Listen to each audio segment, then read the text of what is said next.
Shalom Roh Nubuat. Pada saat ini kita akan tiba kepada satu sesi atau rubrik yang bernama Roh Nubuat Berbicara. Rubrik ini dibuat atas kerjasama dari Departemen Komunikasi Konferensi DKI Jakarta dan Departemen Roh Nubuat. Kenapa sampai kita perlu untuk memasukkan rubrik ini? Karena pada saat ini banyak anggota gereja Masjid Hari ke-7 yang seakan-akan melupakan bahwa ada seorang nabiah yang menjadi pena inspirasi Tuhan untuk menunjukkan kepada gereja Masjid Hari ke-7 tentang kebenaran tersebut. Dan berbicara mengenai Roh Nubuat, maka buku Wahyu dengan jelas mengatakan bahwa Roh Nubuat sangat dibutuhkan pada saat ini. Sekarang kita bertanya, pada saat kita berpikir mengenai Roh Nubuat, maka pikiran banyak orang akan tertuju kepada satu nama yang bernama Ellen G. White. Dan sebelum kita masuk ke Ellen G. White atau pembahasan tersebut, kita akan berdoa secara sederhana. Kita berdoa, Bapa di sorga, kami akan mempelajari firman Tuhan yang beralaskan Roh Nubuat. Biarlah kiranya rahmat Tuhan, berkat Tuhan akan memimpin kami semua dan hamba-Mu untuk boleh membawakan ini dengan baik. Sempurnakan doa kami, dan Yesus kami berdoa. Amin. Roh Nubuat merupakan salah satu penuntun yang gereja Masjid Hari ke-7 gunakan selain Alkitab. Itu sebabnya pada saat ini kami akan membuka ruang tanya jawab kepada saudara-saudara bila mana saudara tertarik untuk mengetahui apa tulisan Ellen G. White tersebut. Namun sebelum sampai ke sana, ada pepatah mengatakan tak kenal maka tak sayang. Walaupun saya yakin saudara-saudara semua sudah mengetahui siapa Ellen G. White, maka pada sesi pertama atau bagian pertama pembahasan kita ini, saya akan fokuskan kepada siapakah Ellen G. White tersebut. Saudara-saudara semua, Ellen G. White dan adiknya Elizabeth lahir pada tanggal 26 November 1827 dari pasangan Robert dan Eunice. Sebagai informasi, Robert dan Eunice adalah keluarga petani. Dan mereka tinggal di sebuah pertanian yang sangat kecil dekat dengan desa Gorham, Maine. Dan Ellen G. White lahir pada tanggal 26 November 1827. Dengan kata lain, Ellen G. White terlahir secara kembar. Dan dia mengetahui bahwa keluarganya adalah keluarga yang setia. Saya ingin katakan, setelah berapa tahun kelahiran si kembar Ellen G. White dan Elizabeth, maka ayah dari Ellen G. White yang bernama Robert Harmon menjual pertaniannya dan mereka pindah ke sebuah kota yang bernama Portland di Maine. Saudara-saudara, saya akan bagi rubrik dalam 3 bagian. Yang pertama, masa kanak-kanak, masa remaja, dan masa dewasanya. Masa kanak-kanaknya, salah satu yang terkenal dari Ellen G. White adalah ketika dia berusia 9 tahun, maka Ellen G. White sepulang sekolah mengalami sebuah kecelakaan, di mana ada seorang temannya yang melemparkan batu tepat mengenai bagian wajah kepalanya. Dan menurut sejarah, selama 3 minggu, ia tidak sadarkan diri atau bisa kita katakan koma. Dan selama 3 minggu tersebut, cedera serius mengakibatkan dia tidak bisa sekolah dengan normal.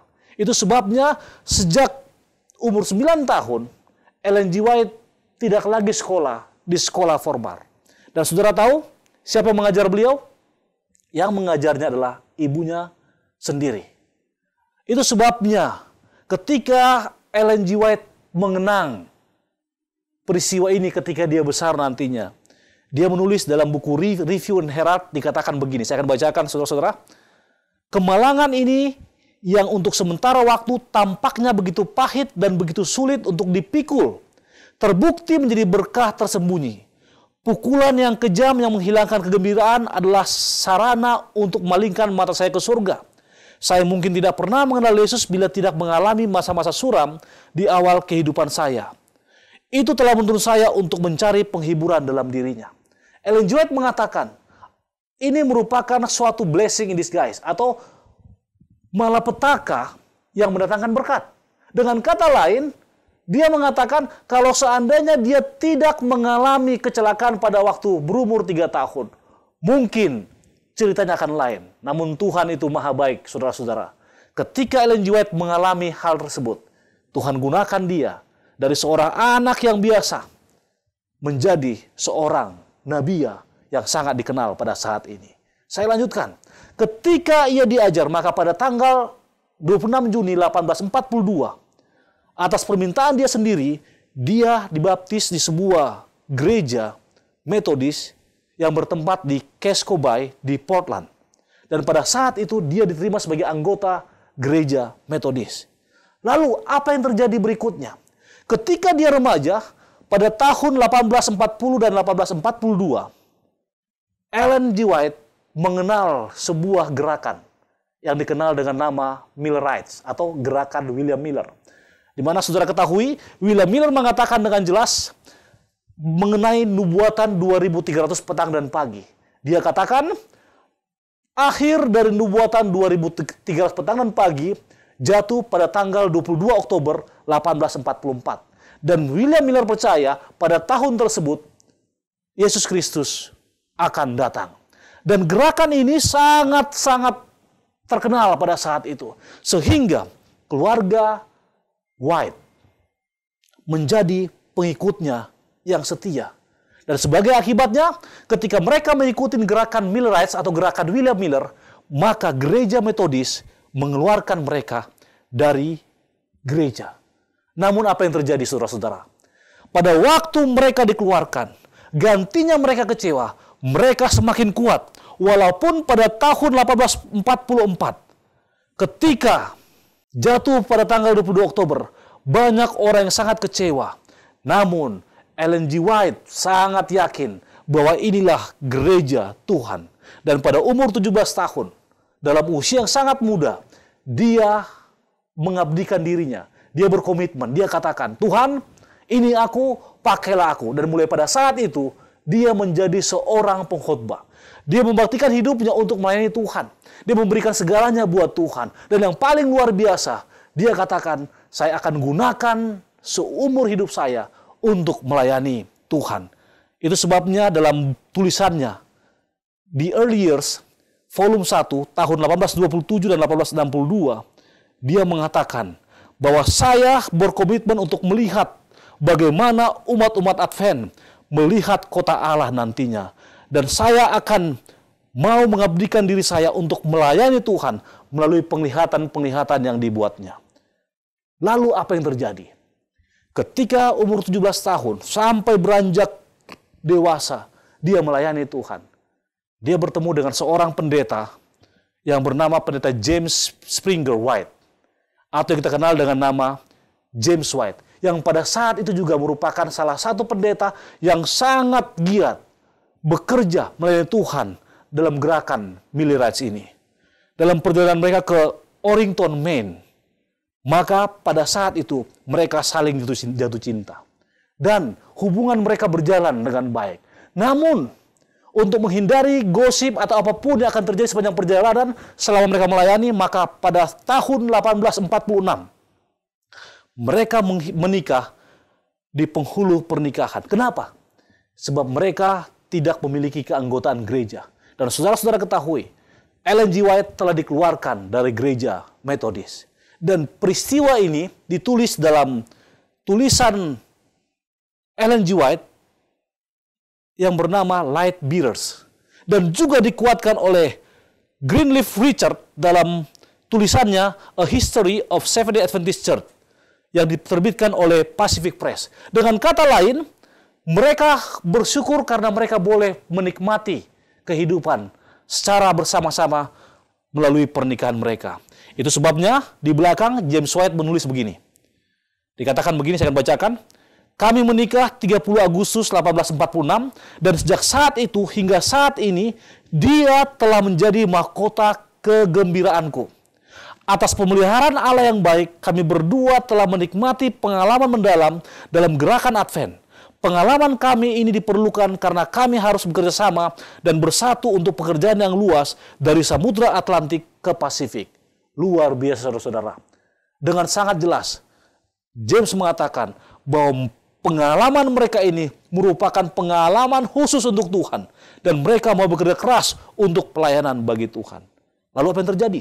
pada waktu mereka memulai pernikahan mereka, maka seperti umumnya sebuah atau satu pasangan muda-mudi yang baru menikah, maka mereka mengalami suatu keadaan yang sangat susah, miskin, dan kadang-kadang tertekan. Dan secara itu, pada saat bersamaan, pekerjaan pergerakan Advent sangat kekurangan uang. Sehingga, yang luar biasa ini, sehingga James White, Ellen G. White, membagi waktunya berkhotbah dan mencari nafkah sebagai penebang kayu di hutan. Bahkan kadang-kadang James White menjadi buruh atau pekerja di rel kereta api, atau juga mengumpulkan rumput-rumput.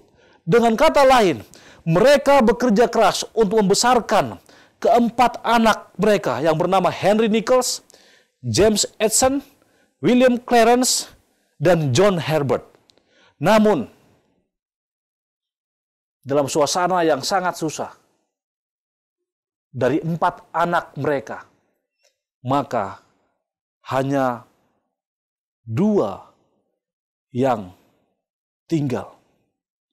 John Herbert meninggal karena erisiplas pada usia 3 bulan, dan Henry meninggal karena pneumonia pada usia 17 pada tahun 1963.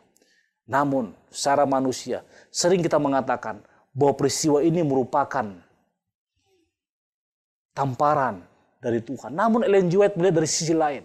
Ketika kedua anaknya meninggal, gantinya mereka mengutuk Allah. Gantinya mereka bertanya kepada Allah. Gantinya mereka mengatakan, mengapa ini terjadi? Mereka mengatakan, kami akan terus melayani Tuhan sampai kedatangan Tuhan yang kedua kali. Kemudian, singkat cerita. Saya katakan singkat cerita kenapa? Karena akan banyak pertanyaan nanti kita akan bahas pada sesi selanjutnya. Ellen G. White Tuhan gunakan untuk melayani Tuhan di berbagai benua. Yang pertama, awal tahun 1880, ketika General Conference memutuskan Ellen White dan putranya, William, untuk melayani atau pindah ke Eropa, maka tanpa pikir panjang, walaupun fisiknya sangat lemah, mereka berangkat ke Eropa. Dan mereka tinggal di sana dari musim gugur 1885 hingga musim panas 1887. Dan saudara-saudara ketahui, menurut literatur dan tulisan-tulisan yang memuat sejarah mengenai mereka, mereka tinggal di Swiss, atau tepatnya di kota Basel. Saudara-saudara, selama 2 tahun tersebut, Ellen G. White melakukan perjalanan berkhotbah, melayani Tuhan ke berbagai negara, termasuk ke Inggris, Jerman, Prancis, Italia, Denmark, Norwegia, dan Swedia. Dan salah satu pengalaman yang sangat menarik hatinya, kalau saudara baca buku Kemenangan Akhir, maka saudara akan melihat atau membaca ada satu kisah yang Ellen G. White tulis mengenai orang-orang di Waldensia. Nah, ketika dia melayani di Eropa, salah satu pengalaman yang sangat menarik baginya adalah 2 kali dia mengunjungi lembah Waldense di Italia, di mana dia menulis di sanalah pernah terjadi pada abad kegelapan peristiwa-peristiwa dan penglihatannya sehubungan dengan zaman kegelapan. Lalu, setelah mereka tinggal di sana, maka pada tanggal 3 Januari, Ellen G. White mendirikan sebuah percetakan di sana yang menjadi cikal bakal penginjilan melalui literatur di seluruh Eropa. Dan saudara perlu ketahui juga bahwa sebuah buku yang kita kenal sangat populer pada zaman akhir ini, yang berjudul The Great Controversy atau Kemenangan Akhir, ditulis oleh Ellen G. White ketika dia melayani di Eropa dan diterbitkan pertama kali pada tahun 1888. Setelah kembali ke Amerika Serikat, Ellen G. White tinggal di Harrisburg, California. Dan di sana pun dia menerbitkan sebuah buku yang berjudul Patriots and Prophets, Para Nabi dan Bapa, pada tahun 1890. Lalu, selama pelayanan di Amerika, ada banyak tantangan dari organisasi gereja Mahasiswa Tahun ke-7. suaminya yang pernah diplot menjadi ketua General Conference. Namun oleh karena kesederhanaan, kerendahan hatinya, James White mengatakan, mungkin boleh yang lain dulu, baru nanti saya. Pada rapat General Conference pada tahun 1891, Ellen G. White diputuskan untuk pindah ke Australia. Saudara-saudara, bila mana saudara ingat kisah ini, maka ini merupakan satu kisah yang sangat menyedihkan bagi Ellen G. White. Kenapa? Karena disinilah ia melihat atau bertanya, mengapa pada usia yang sudah tidak muda lagi, Tuhan harus mengirim saya ke benua Australia yang sangat jauh dari benua Amerika dan hanya menggunakan kapal laut.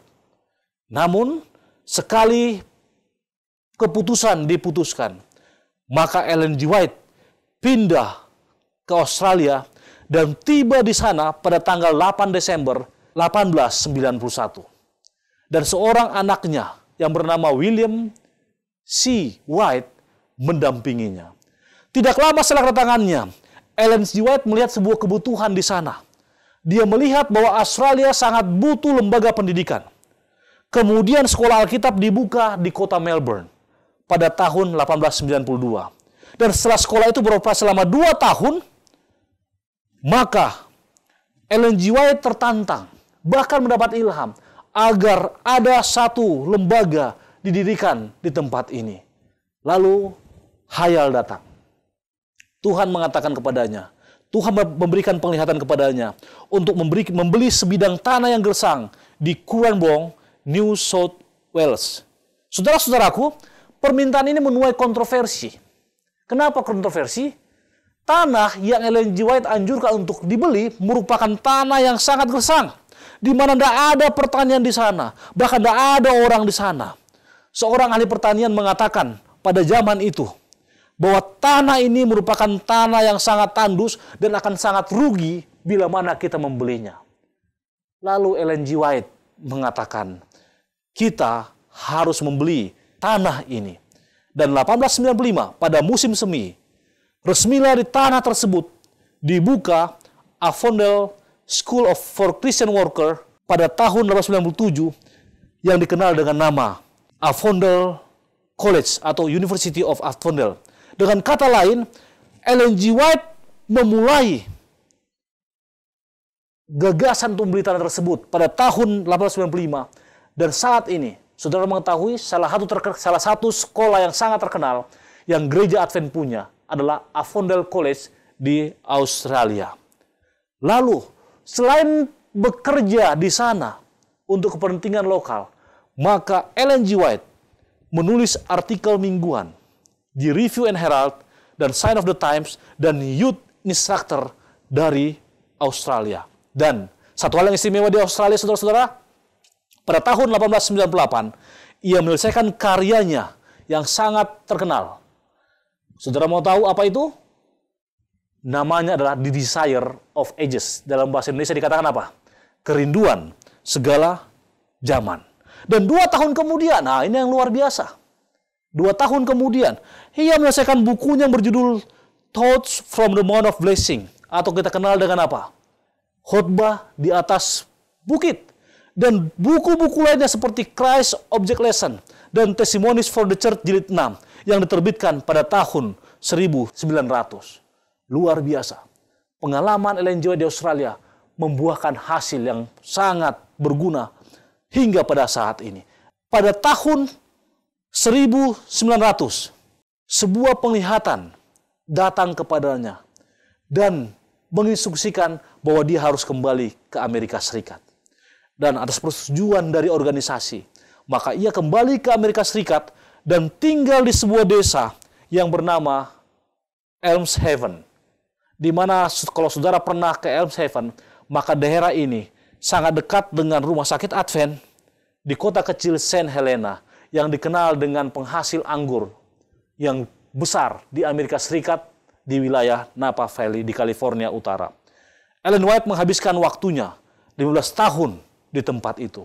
Dan pada tahun 1905 atau 5 tahun setelah dia pindah kembali ke Amerika, dia menyelesaikan sebuah buku yang bernama The Ministry of Healing. Lalu Buku apa The Ministry of Healing? Ini merupakan satu buku yang berhubungan dengan penyembuhan tubuh, pikiran, dan jiwa. 3 aspek apa? 3 aspek dipenuhi.